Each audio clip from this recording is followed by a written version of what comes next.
Bapak, kami mohon pertolongan-Mu, karena kami hari ini membahas tentang sesuatu yang sangat sulit sebenarnya, yaitu apakah Allah bisa menyesal? Dan bagaimanakah kami menanggapi hal seperti ini? Tuhan, tolong kami melalui firman-Mu dan melalui Roh-Mu yang kudus, sehingga kami bisa menerima penjelasan yang begitu baik dan begitu sempurna dalam firman Tuhan.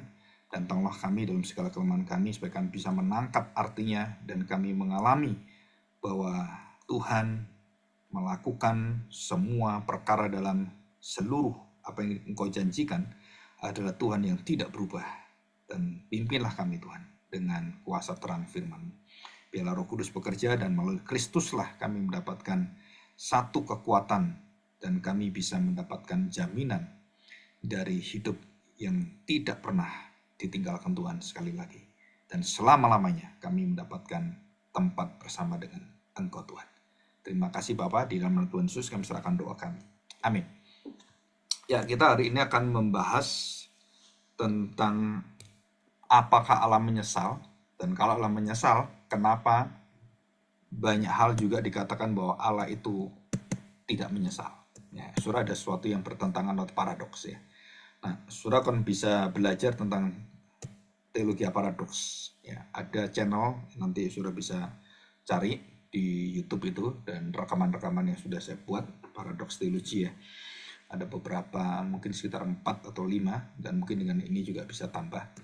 Nah, kita akan belajar jika Allah tidak berubah, mengapa Allah bisa menyesal di dalam Maleakhi itu ya. Dan kemudian kita akan melihat penyesalan Allah yang kita coba bahas nanti, ya, penyesalan tentang Allah. Dan di sini, kenapa Allah menyesal? Dan apakah Allah menyesal sama dengan kita menyesal? Dan menyesalnya Allah, apakah sama dengan menyesal kita? Sumbernya dari mana? Dan apa akibatnya dari penyesalan itu? Nah, kita akan bahas ini ya. Yang pertama ini, dan kemudian kita lihat mengapa dikatakan dalam Alkitab Allah tidak pernah menyesal karena dia bukan manusia. Loh, itu dikatakan Kejadian 66 pasal 6 ayat 6 mengatakan Allah menyesal. Kenapa dibilang 23:19 dikatakan Allah tidak menyesal, Allah tidak berusaha, bukan anak manusia sehingga Allah menyesal. Nah, kita akan membahas hal ini ya. Dan kemudian bagaimana kita melihat hal-hal yang begitu jelas, perbedaan-perbedaan penyesalan di dalam diri anak manusia dan di dalam diri Allah yang sebagai Bapa itu. Ya, itu juga saya akan berikan contoh ilustrasinya, dan kemudian bagaimana kita membahas itu dengan kata dalam Perjanjian Lama adalah nakham, ya, nakham. Nah, saudara, apa arti nakham itu?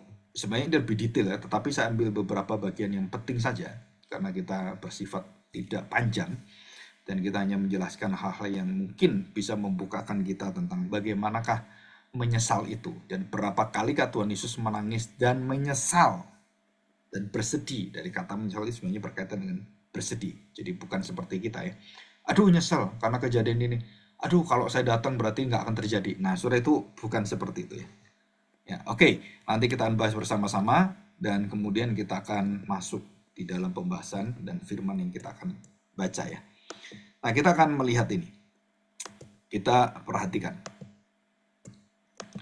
Yang pertama adalah kita melihat kepada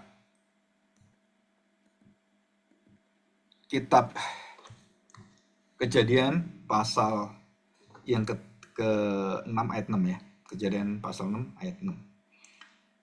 Dikatakan di sini dari ayat ke-5 saya bacakan. Ketika dilihat Tuhan bahwa kejahatan manusia besar di bumi dan bahwa segala kecenderungan hatinya selalu membuahkan kejahatan semata-mata. Nah, ini penting sekali. Kenapa penting? Karena inilah dari bagaimana Allah bisa menyesal, itu ini loh.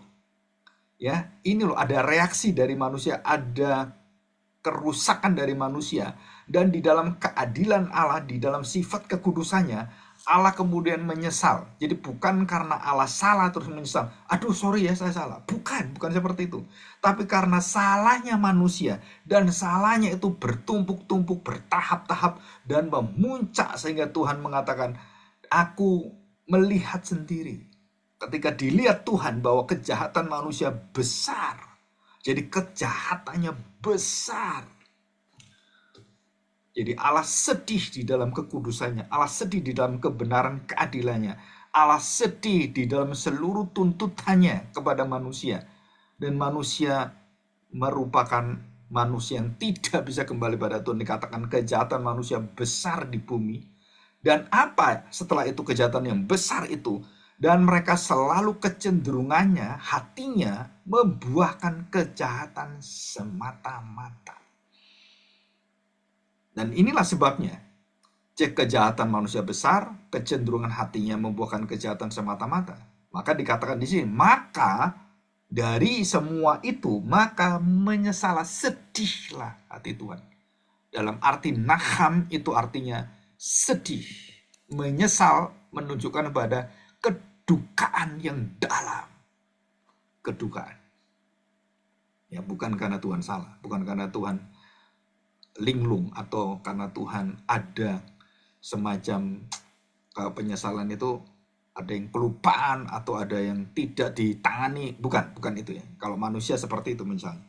Tapi dikatakan di sini Allah menyesal, maka Allah menyesalah Tuhan bahwa ia menjadikan manusia di bumi dan hal itu memilukan hatinya. Loh kan Tuhan jadikan sendiri, kenapa dia nyesal? Ya salah sendiri Tuhan kan. Ngapain jadikan manusia seperti itu? Bukan, itu bukan salah Tuhan. Manusia jahat bukan salah Tuhan. Tapi di dalam keadilannya, di dalam kekudusan, di dalam kemurahannya, di dalam kasihnya, belas kasihannya, Allah menyesal. Untuk apa dia menyesal? Karena Tuhan ingin memberikan supaya manusia bisa bertobat. Jadi penyesalan Allah adalah titik awal dari seluruh pertobatan manusia. Tanpa Allah menyesal, maka tidak ada orang yang bisa menerima kemurahan Tuhan. Jadi dengan kejadian Nuh itu dan zaman Nuh itu, maka manusia dikatakan bahwa Allah menyesal. Aku akan membinasakan mereka, dan kemudian Allah tidak akan membinasakan manusia lagi dengan air bah. Itu penyesalan Tuhan. Dan aku akan memberikan kamu satu hati yang baru. Satu janji yang baru, satu Mesias akan menolong kamu menjadi kekuatanmu dan kamu tidak akan aku binasakan lagi. Dan itu penyesalan Tuhan. Jadi penyesalan Tuhan itu mengakibatkan apa? Mengakibatkan kasih karunia dan penebusan serta Kristus anaknya akan datang dan menebus kita. Dan itu tujuannya ke sana. Kalau kita nyesal, hancur semua. Udah, aduh kunci saya lupa. Akhirnya rumah ini terbakar, nggak bisa diapa-apain. Aduh saya lupa bawa obat, akhirnya papa saya mati. Aduh dia nyesel luar biasa, kenapa saya gak bawa obat, ibadah biasa tak bawa. Ini kenapa saya lupa, begitu papanya sakit dan lupa obat gak bisa, dia beli ke apotek, dalam perjalanan papanya udah mati. Itu penyesalan di dalam kelemahan dosa dan kecacatan kita. Tapi Allah tidak demikian. Allah menyesal adalah dia memberikan satu kesempatan supaya orang bisa datang dan Tuhan membuka hatinya, membuka keadilannya, membuka kesedihan kedukaannya, dan dia memberikan kesempatan dan masa kesabarannya untuk membuka supaya manusia bisa bertobat dan datang pada dia. Dan itulah naham. Arti daripada menyesal, Kejadian 6 ayat 6 ini. Menyesalah, naham, Tuhan menyesal. Maka ia menjadikan manusia di bumi dan hal itu memilukan hatinya. Nah, penyesalan itu apa? Memilukan, membuat dia pilu-pilu, itu sedih yang terdalam. Nah, bagi kita, kapankah Allah sedih? Nah, bagi kita adalah, oh ini kan Allah sedih, pilu menyesal gitu kan. Nah, sebelum ini apakah Allah sedih? Ada Allah sedih. Waktu dia mengatakan kepada Adam dan mencari Adam, di manakah engkau? Dikatakan, hai manusia, di mana engkau? Nah, itu adalah suara kesedihan Allah pada waktu manusia jatuh dalam dosa. Dia merasakan sedih hati, dan itu dalam arti adalah sesuatu yang penyesalan. Ya, nanti kita akan belajar arti penyesalan dalam contoh kehidupan sehari-hari supaya lebih jelas.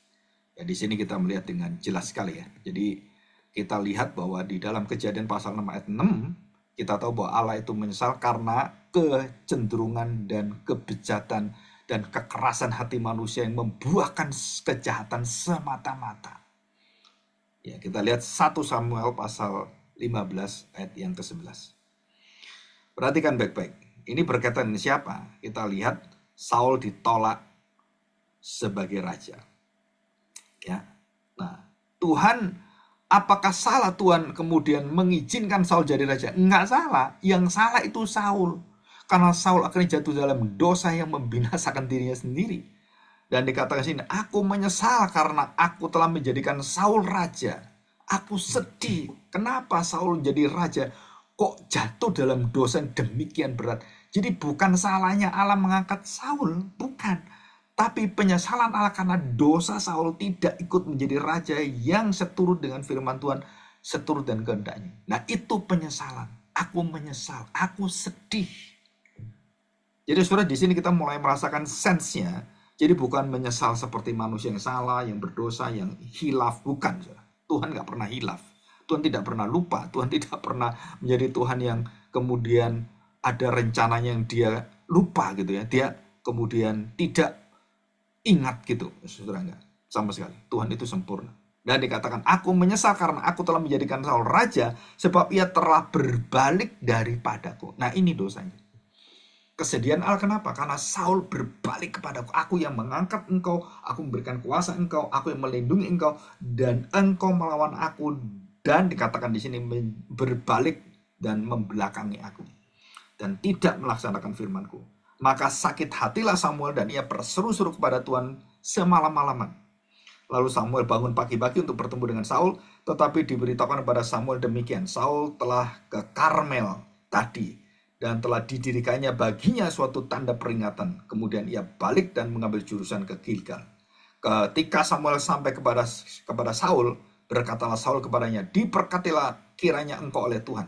Aku telah melaksanakan firman Tuhan. Dan Samuel marah luar biasa. Tetapi kata Samuel, kalau begitu, apakah bunyi kambing domba yang sampai ke telingaku dan bunyi lembu-lembu yang kudengar itu? Jawab Samuel, semuanya itu dibawa daripada orang Amalek, sebab rakyat menyelamatkan kambing domba dan lembu-lembu terbaik dengan maksud untuk mempersembahkan korban kepada Tuhan Allahmu. Tetapi selebihnya telah kami tumpas. Dan berkatalah Samuel kepada Saul, sudahlah, aku akan memberitahukan kepadamu apa yang difirmankan Tuhan kepadaku tadi malam. Ayo silakan katakan. Sesudah itu berkatalah Samuel, bukankah engkau, walaupun engkau kecil dari pemandanganmu sendiri, telah menjadi kepala atas suku-suku Israel? Kamu kan dari yang kecil, Saul. Dan bukankah Allah telah mengurapi engkau menjadi raja atas Israel, dan kamu memiliki kuasa untuk memimpin itu? Tuhan telah menyuruh engkau pergi dengan pesan, pergilah, tumpaslah orang-orang berdosa itu, yakni orang Amalek, berperanglah melawan mereka sampai engkau membinasakan mereka. Engkau tidak mendengar suara Tuhan. Nah, ini dosa. Jadi Tuhan menyesal. Kenapa menyesal? Bukan karena Tuhan lupa, bukan karena Tuhan salah, bukan karena Tuhan rencananya kemudian bengkok, kemudian ditunda, bukan. Tapi karena engkau melakukan dosa yang menyedihkan hati Tuhan dan melawan Tuhan. Dan engkau tidak mendengarkan dan tidak taat. Jadi di sini dikatakan bahwa respon Allah dalam penyesalan bukan karena seperti manusia. Ada kekilafan, kesalahan, dan dosa. Allah tidak berdosa. Jadi Allah waktu menyesal keluar dari kekudusannya, keluar dari keadilannya, keluar dari sifat daripada jati dirinya. Jadi Allah menyesal, artinya dia berduka karena manusia jatuh dalam dosa. Orang-orang zaman Nabi Nuh, kemudian kita lihat Adam dan Hawa jatuh dalam dosa. Tuhan sedih, di manakah engkau? Dan di sini konteksnya juga kejahatan manusia yang tidak termaafkan. Kedukaan hati. Dan bagaimana Allah memberikan kemurahan pada Saul, memberikan semua kebutuhan Saul, dan sebagai seorang raja, Tuhan memberikan kuasanya, penyertaannya, dan berkat-berkatnya. Dan Saul tidak mau mengerti dan tidak tahu diri, seperti maling kuda. Dan tidak punya tanggung jawab, dan dia tinggalkan Tuhan. Dan dia akhirnya membuang kasih anugerah Tuhan. Dan di situ Tuhan mengatakan, aku menyesal. 108 kali kata ini ada dalam perjanjian lama. 108 kali. Dan beberapa kali itu langsung Allah mengatakan, aku menyesal. Jadi ini adalah satu sifat kesedihan di dalam kekudusan. Holy grief. Jadi holy grief, satu kedukaan ilahi, satu kedukaan di dalam roh Allah. Dan sesudah itu keluar dari mana? Keluar dari seluruh keadilan Tuhan. Dan tidak bisa dia memaafkan itu. Dan akhirnya Saul mendapatkan kebinasaan sendiri. Ya, dan itu terkait dengan semua kekudusan Allah, kemakuasaan Allah, kekudusan keadilan Allah, dan kebenaran Allah seperti dalam Bilangan 23. Coba kita lihat ya, Bilangan 23 ayat 18. Lalu diucapkannya sanjak katanya, bangunlah hai Balak dan dengarlah, pasanglah telingamu, mendengarkan aku ya anak Zippor, Allah bukanlah manusia sehingga ia berdusta, bukan anak manusia sehingga ia menyesal, masakan ia berfirman dan tidak melakukannya. Jelas ya, masakan dia berfirman tidak melakukannya. Masakan ia berfirman tidak melakukannya dan berbicara tidak menepatinya. Ketahuilah, aku mendapat perintah untuk memberkati, dan apabila ia memberkati maka aku tidak akan dapat membalikkannya. Allah yang membawa mereka keluar dari Mesir adalah bagi mereka seperti tanduk kekuatan lembu hutan, sebab tidak ada mantra yang mempan terhadap Yakub, suku bangsa Israel, ataupun tenungan yang mempan terhadap Israel. Pada waktunya akan dikatakan pada Yakub, begitu juga pada Israel, keajaiban yang diperbuat Allah. Luar biasa, saudara. Dan ini adalah jaminan dari Tuhan. Jadi sekali lagi, penyesalan Allah bukan seperti penjelasan manusia. Allah bukan manusia sehingga dia menyesal seperti manusia. Dan Allah menyesal di dalam keilahiannya, di dalam ketuhanannya, di dalam kemahakuasaan, dan di dalam diri pribadi dan keberadaan yang sempurna itu. Dan ini adalah satu berkat yang luar biasa. Dalam Keluaran 23, Bilangan 23, dan juga Keluaran berkaitan juga. Kalau saudara baca semuanya, dan itu sangat indah sekali. Dalam Bilangan 23 ayat 19 juga kita akan melihat Allah bukan manusia dengan jelas. Allah bukan manusia. Dan di dalam 1 Samuel 15 ayat 29 dikatakan Allah tidak berdusta seperti manusia dan ia tidak tahu menyesal. Nah, dikatakan menyesal apa? Yang seperti manusia yang berdusta itu, yang seperti manusia berdosa yang menelantarkan berbalik. Enggak, Allah tidak seperti itu. Sebab ia bukan manusia yang harus menyesal. Jadi Allah menyesal dengan manusia menyesal. Sama-sama bisa menyesal, tapi motivasi, gerakannya, asalnya, dan akibatnya berbeda. Ya, ini adalah Allah yang kudus dan ini manusia yang jatuh dalam dosa. Jadi penyesalannya adalah karena dosa. Kalau di sini Allah menyesal melihat manusia dalam dosa karena kekudusannya, dan dia akan memberikan kesempatan kasihnya dan juga pertobatan kepada kita. Jadi menyesal bukan dalam arti Allah berubah karena dia melihat manusia dan merubah rencana. Bukan. Dia sudah mengenal akan hati manusia. Dia sudah menyediakan rencananya. Dan di dalam penyesalannya itulah dia menyatakan bahwa aku memberikan jalan yang akan mengubah. Aku merancang selalu kebaikan. Kalau engkau mereka-reka yang jahat, aku mereka-reka selalu kebaikan. Dan itu adalah Allah yang adil. Ya, dan kita bersyukur. Dan kalau Allah itu tidak memberikan Esau kesempatan dan Esau tetap keras kepala, karena itulah Allah mengatakan, aku membenci Esau. Aku tidak mengasihi Esau. Aku tidak memberikan Esau. Memberikan apa? Memberikan kasihnya. Karena engkau terus melawan dan menghinakan hak kesulungan. Dan itu salahmu sendiri. Jadi jangan salahkan Tuhan. Jadi Allah konsisten dan tidak berubah dalam sifat-sifatnya. Dan sifat apa? Yang communicable atau uncommunicable. Ia sedih menyesal itu karena di dalam hatinya melihat dalam kekudusannya itu dia melihat dosa manusia. Dia berduka begitu dalam dan sampai ke puncak, sampai ke dosa itu, sampai ke surga, sampai keberadaan Allah. Itu dosa yang sudah kebangetan. Ya. Dan itu orang yang Allah kemudian sedih. Kenapa sedih? Dalam dua hal. Mengakibatkan kesempatan dalam kasih yang sempurna dan kesempatan yang Tuhan berikan kepada orang yang tidak mau menerima kasih itu adalah murka yang sempurna dan kebinasaan selama-lamanya. Ya, ini adalah kita melihat ini. Nah, saya berikan ilustrasi sekarang. Nah, perhatikan baik-baik. Mungkin rasa menyesal itu bisa kita rasakan ya. Contoh seperti ini. Seorang bapak memberitahu pada anaknya, dan anak itu tidak tahu dia seberapa baik dia mengendarai kendaraan. Ya, saya pernah melihat ini, saya punya teman. Dan saya pernah berkata dengan teman saya, aduh, kamu jangan kasih anakmu itu kendaraan Tiger. Kenapa? Dia kurang menguasai. Dia baru belajar. Dia hanya baru beberapa waktu dia bisa sepeda motor. Walaupun dia sudah bisa sepeda. Tapi motor itu berbeda. Kenapa? Itu berkaitan dengan mental, jiwa, dan menguasai akan emosi. Nah, akhirnya setelah hampir setengah tahun, saya dapat kabar dan ditelepon anaknya meninggal dengan kepala pecah. Naik Tiger dan tabrakan di jalan tol. Waduh, saya mendengar itu, saya sedih sekali. Tapi apa yang sedihnya saya, kenapa sedih? Karena saya sudah ngomong dan beberapa rekan juga ngomong, bahkan kalau saya dengar istrinya juga memberitahu. Tapi karena dia begitu sayang anaknya, karena ya mungkin ya kilaf ya kita ngomongnya. Nah, waktu saya mendengarkan anaknya dalam kondisi tabrakan dan meninggal langsung di tempat, saudara, itu saya sedih. Saya sedih bukan saya itu karena kesedihan saya itu salah. Bukan. Dan bapaknya lebih sedih lagi, mamanya tambah lagi lebih sedih. Jadi waktu menyesal saat anaknya mengalami kecelakaan, rencana anaknya melawan nasihatnya, apakah bapaknya berbuat dosa? Ya enggak, saudara.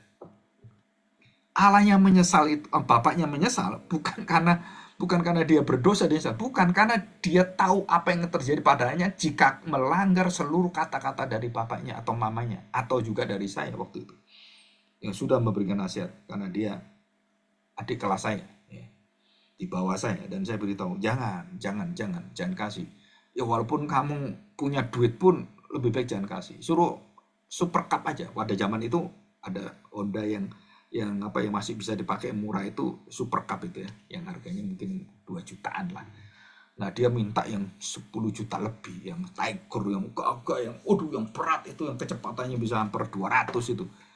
Waduh, saya katakan jangan. Nah, kemudian dia ditantang oleh temennya, saya dengar, dan kemudian anak ini emosi dan dia mencoba dengan Tigernya itu balapan, dan kemudian dia nggak bisa kendalikan, nggak bisa ngerem, tabrak semua, akhirnya mati.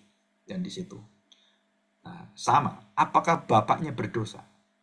Anaknya yang berdosa, bapaknya yang menyesal. Anak yang berbuat dosa, yang melanggar, bapaknya menyesal. Presiden juga sama. Waktu Presiden mendengarkan kejadian waktu itu, pesawat Mandala Air, Lion Air, Adam Air, dan juga di Korea gitu ya, Korean Air itu sudah kemudian kecelakaan. Dan apa yang terjadi dengan penyesalan itu? Dan Menteri Perhubungan, nggak salah, saya lupa, Menteri Perhubungan, dan langsung mendengarkan itu, dia langsung melepaskan jabatan dan dia mengatakan, aku malu. Dan Presiden itu menyesalkan kenapa ini bisa terjadi, kenapa bisa ada kejadian seperti ini. Saya tanya, apakah penyesalan Presiden itu presiden yang salah dalam kondisi itu? Tidak, Presiden nggak salah, tapi dia menyesal karena kejadian-kejadian itu. Jadi Allah menyesal itu bukan berarti Allah berdosa. Bapaknya menyesal, ibunya menyesal, bukan kan dia berdosa. Yang berdosa itu anaknya, yang berdosa itu manusia, yang berdosa itu Daud, yang berdosa itu orang-orang zaman Nuh, yang berdosa itu Saul, yang berdosa itu adalah bangsa Israel, yang berdosa itu orang-orang yang dia kasih dan dia sedih, dan waktu orang-orang itu memberontak pada dia, wah gak bisa, saya harus memberikan satu jalan yang baru, satu hati yang baru, supaya orang-orang ini mendapatkan seluruh kesempatan dan mendapatkan anugerah, dan dia memberikan anaknya. Dan Yesuslah tempat di mana Allah menyatakan kesedihan hatinya karena dosa manusia, dan di dalam Kristuslah Tuhan menyatakan keadilannya dan kasihnya, dan semuanya menjadi satu, dan itu dia nyatakan. Nanti kita akan masuk dalam bagaimana kita menyelidiki keadilan Allah, dan bagaimana dibandingkan dengan keadilan dalam hati manusia, dalam dunia filsafat, dunia yang lain. Saudara, kita akan membandingkan, dan keadilan Allah yang puncak itu berada dalam Kristus, dan di sanalah keadilan itu. Jadi Allah yang menyesal itu, dan Allah yang adil itu, Allah yang memberikan kesabarannya itu menyatu di dalam Kristus. Dan itu yang luar biasa. Dan itulah dikatakan Allah menyesal. Dan di dalam perkataan Kristus, penyesalan Allah itu diungkapkan dengan 7 perkataan salib. Dan yang mengubahkan seluruh arah kerajaan kegelapan menjadi kerajaan yang terang. Dan 7 kata salib itu adalah perkataan yang membungkam semua kegelapan manusia. Yang akhirnya memberikan kepada seluruh hati Allah adalah Allah menyesal dan aku akan menyudahi semuanya, dan melalui anakku akan memberikan terang dan kesempatan. Barang siapa percaya pada anakku, pada terang ini, aku akan memberikan penyesalan, aku menyatakan keadilan, dan aku curahkan kasih karuniaku. Percayalah kepada anakku, dialah yang akan mengalami seluruh ketidakadilan yang puncak karena dosa-dosa manusia. Nah, di sini kita melihat bahwa Naham itu akhirnya digenapi oleh Kristus. Dan Yesus menangis kepada Yerusalem waktu dia diangkat, di teriak-teriak Hosana, Hosana. Dan dia bukan bersuka cita. Dia melihat Yerusalem dan dia menyesal. Dan dia menangis sekuat-kuatnya. Oh Yerusalem, Yerusalem, engkau meninggalkan aku. Saudara, dan disitulah Tuhan Yesus memberikan satu tawaran. Aku berikan tubuhku, aku berikan hidupku, aku berikan nyawaku. Dan anugerah dari Bapa ini adalah hidupku ini aku persembahkan untukmu. Baru kamu bisa berubah menjadi Yerusalem baru, Israel yang baru, bait Allah yang baru. Ya, puji Tuhan ya. Mari kita berdoa, kita bersyukur. Dan kita sudah belajar tentang Allah menyesal dan Allah tidak menyesal. Karena dia bukan manusia. Allah menyesal di dalam kekudusannya, di dalam keilahiannya. Mari kita berdoa.